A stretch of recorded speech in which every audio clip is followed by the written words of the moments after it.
Então, onde é que vai resvalar o problema? Em você. Então, eles separam por categoria, por facção. Eles classificam por facção. Agora, na prática, na teoria funciona o seguinte. O cara chegou em casa, encontrou uma situação e matou a mulher e o amante. Esse cara é um criminoso quanto mais? Não. Então ele vai ficar numa mesma cela com um cara que se aborreceu, estava bêbado e matou a sogra. Os dois têm a mesma periculosidade. Eu não posso botar ele numa cela com o Pedrinho matador que mata por esporte e sente prazer em matar e já matou 190 pessoas. Não dá. Então essa classificação, ela tem os critérios. Quais são os critérios? Antecedentes e personalidade. Por que os antecedentes, gente? Porque aquilo que você fez no passado mostra o que você tem o potencial de fazer no futuro com certos limites. Com certos limites.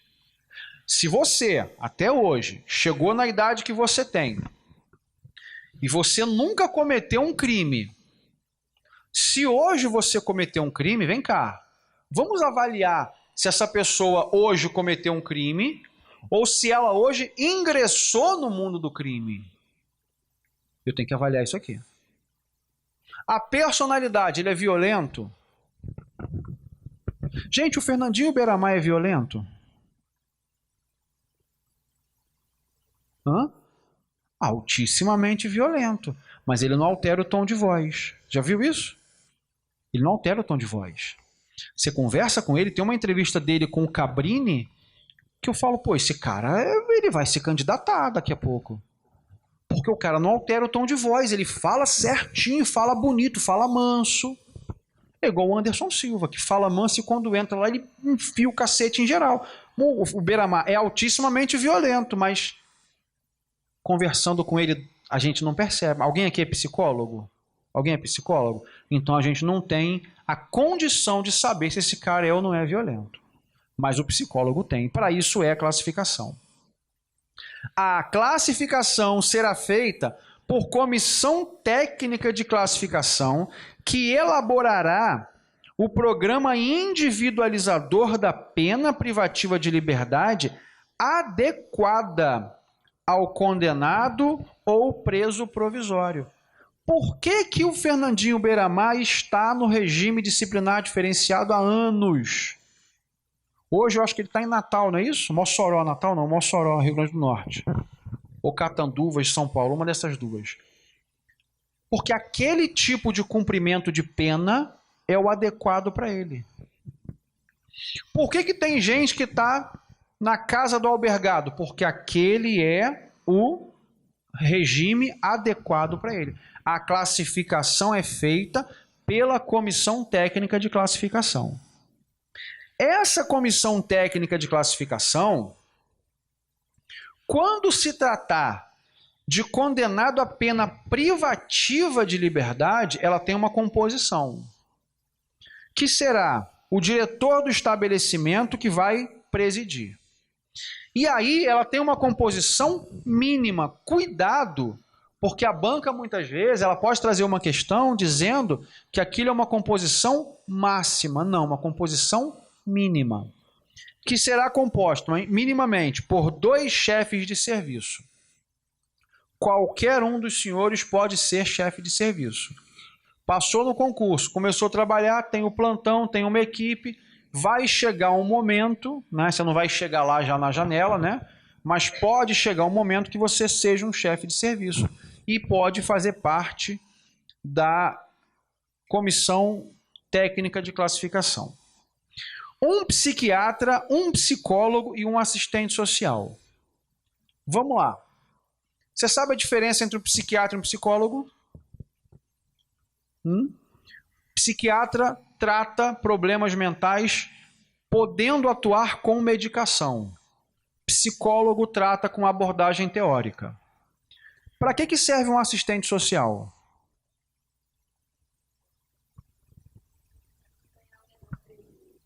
Tá, mas no geral, não só no preso. Tem assistente social no hospital, por exemplo, não tem? O assistente, fala. O assistente social, ele tem a função em qualquer lugar que ele atue, tá? O assistente social tem a função de garantir direitos. Todo mundo tem direito. O assistente social tem a função de garantir direitos. Então, no hospital, aquela pessoa está internada em coma, ela tem um direito. O assistente social está ali para garantir. Então, comissão técnica de classificação. Tem o diretor do presídio, servidor público. Chefe de serviço, servidor público. Esses caras, geralmente, né, o diretor do presídio e o chefe de serviço querem punir, querem regaçar, querem dar tudo pro cara. Querem empurrar tudo. O psiquiatra vai ver, mas ele tem um problema? O psicólogo vai ver, ele tem um problema? O assistente social vai ver, ele tem um direito? Então essa comissão forma ali. Isso no caso de condenado a pena privativa de liberdade. Por quê? Porque nos demais casos, a comissão atuará junto ao juízo da execução e será integrada por fiscais do serviço social. Ora, o cara foi condenado a uma pena restritiva de direitos, limitação de fim de semana. Eu vou envolver o diretor do presídio nisso? Não, ele não vai ao presídio. Então eu tenho aqui os fiscais do serviço social. Aí vamos lá. Exame criminológico. Aqui eu tenho que ter um pouco de atenção no exame criminológico, tá?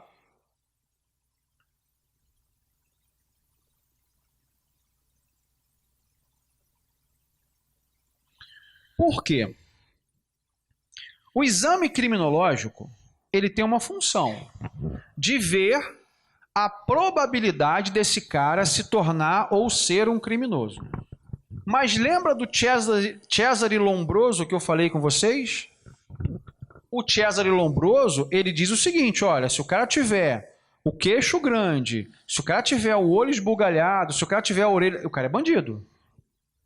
Então, para Cesare Lombroso, não precisa de exame criminológico, basta olhar. E aí o Pedro do Flamengo é um bandido. Porque tem o queixo grande. O Felipe Melo não é bandido. O Felipe Melo tem a cabeça pequenininha. Tu percebe como isso dá errado, cara? Eu nem sei se eu podia falar do Felipe Melo aqui. Não, porque o Pedro tem... O Felipe Melo tem a cabecinha pequenininha, né? E, no entanto, dá mais problema que o Pedro, né? É mais brigão que o Pedro. Mas, enfim, eu nem sei, tá gravando, nem sei se eu podia... Depois corto isso aí. Então, olha só. Esse exame criminológico, olha só. O condenado ao cumprimento de pena privativa de liberdade em regime fechado será submetido a exame criminológico para a obtenção de elementos necessários a uma adequada classificação com vistas à individualização da execução. Opa, então peraí, vamos lá. Você está me dizendo que o exame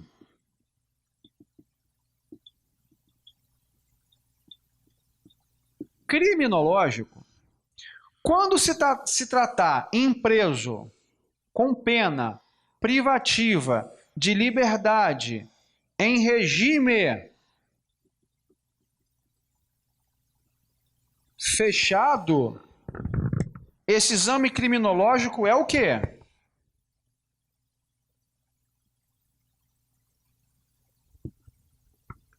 Obrigatório. Nunca confunda obrigatório com forçado. Obrigatório é diferente de forçado. O exame criminológico, ele é obrigatório. Ninguém vai pegar o cara pelo braço e vai forçá-lo a fazer. Até porque esse exame envolve avaliação psicológica e se o cara não tiver a vontade, a avaliação psicológica não dá certo. Tudo bem? Então, o exame é obrigatório, mas não é forçado. Aí, olha só. Isso é o artigo 8º. Tá me dizendo que aquele cara que estiver preso em regime fechado, ele é obrigado a fazer o exame criminológico. Professor, e se ele não quiser fazer? O que que acontece? Simples assim, falta grave. E aí, falta grave implica na não progressão de regime, o cara não progride. Você sabia que hoje tem muitos presos, que já cumpriram tempo de pena e já poderiam ter progredido e não progrediram? Por quê? Porque algumas penitenciárias oferecem trabalho, mas no Rio tem uma facção criminosa que não permite os seus quadrilheiros trabalharem. Então você é dessa facção, ainda que tenha trabalho, você é proibido de trabalhar e o cara não progride, o cara fica ali. Mas olha só, ao exame de que trata este artigo, poderá ser submetido o condenado ao cumprimento de pena privativa de liberdade em regime semiaberto. Então, olha só, na pena privativa de liberdade, no semiaberto, o exame criminológico é o quê? Não use essa palavra facultativa. Não use.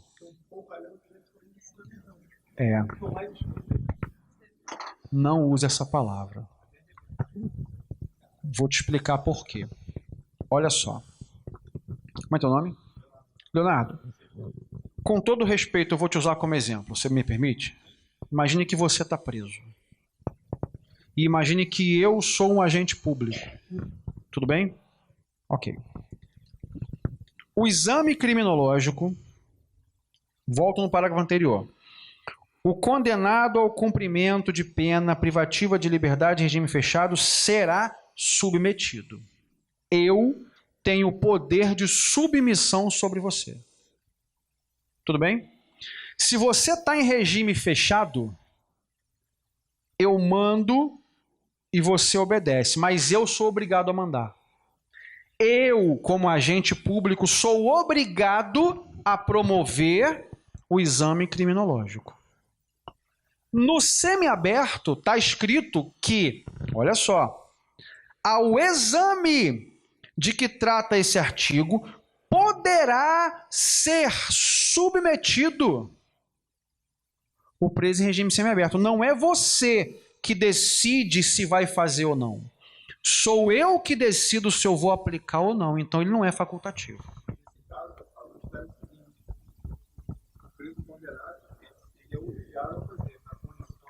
Ele é obrigado a fazer na condição de preso, submeter.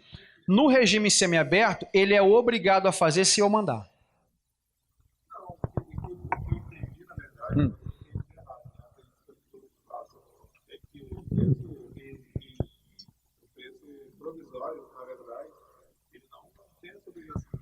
Olha só, olha o que está escrito na lei. Ao exame de que trata esse artigo, poderá ser submetido. Ele poderá ser submetido. Quem decide se vai submeter ou não é o sistema. Aí a gente volta na lei de execuções penais, na obrigação, nos deveres do preso. Os deveres do preso dizem o seguinte, que é dever do preso obedecer às ordens emanadas do agente público. Percebeu isso?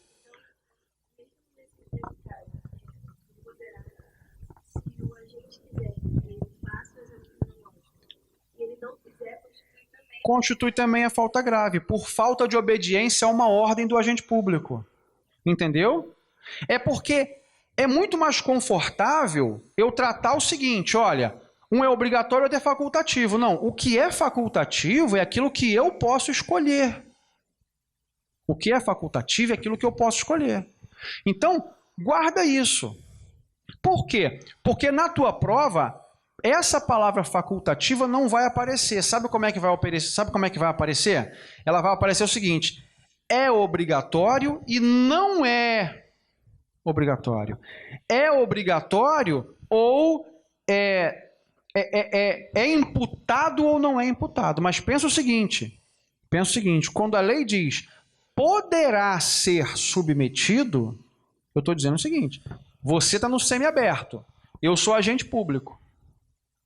E eu decidi não te aplicar o exame criminológico. A decisão é minha. Você está no semiaberto e eu sou agente público e eu decido aplicar o exame criminológico, eu te dou uma ordem. E como eu te dou uma ordem e a LEP tem os deveres do preso acatar as ordens dos servidores, desde que sejam legais, você tem que aceitar. Entendeu? Por isso que a gente tem que ter esse cuidado. É porque a gente está, às vezes, acostumado a associar, se um é obrigatório, o outro é o antônimo, é facultativo. Mas tenha um pouco mais de perspicácia, de cuidado com isso, para você não cair numa questão que vai te trazer um problema.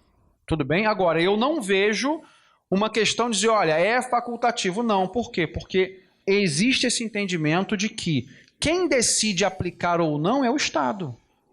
Porque senão, cara, você imagina, o agente público não ia fazer isso aqui nunca, porque ele sabe que ninguém ia aceitar. Só que existem pessoas que estão no semiaberto e que seria bom fazer e que precisam fazer. Então a gente tem que ter esse discernimento. Tudo bem? Beleza? Vamos lá. Desnecessidade do exame. Admite-se o exame criminológico, estão comigo? Súmula 439 do STJ. Admite-se o exame criminológico pelas peculiaridades do caso, desde que em decisão motivada. Leu aí? Acharam aí? Acharam aí, gente?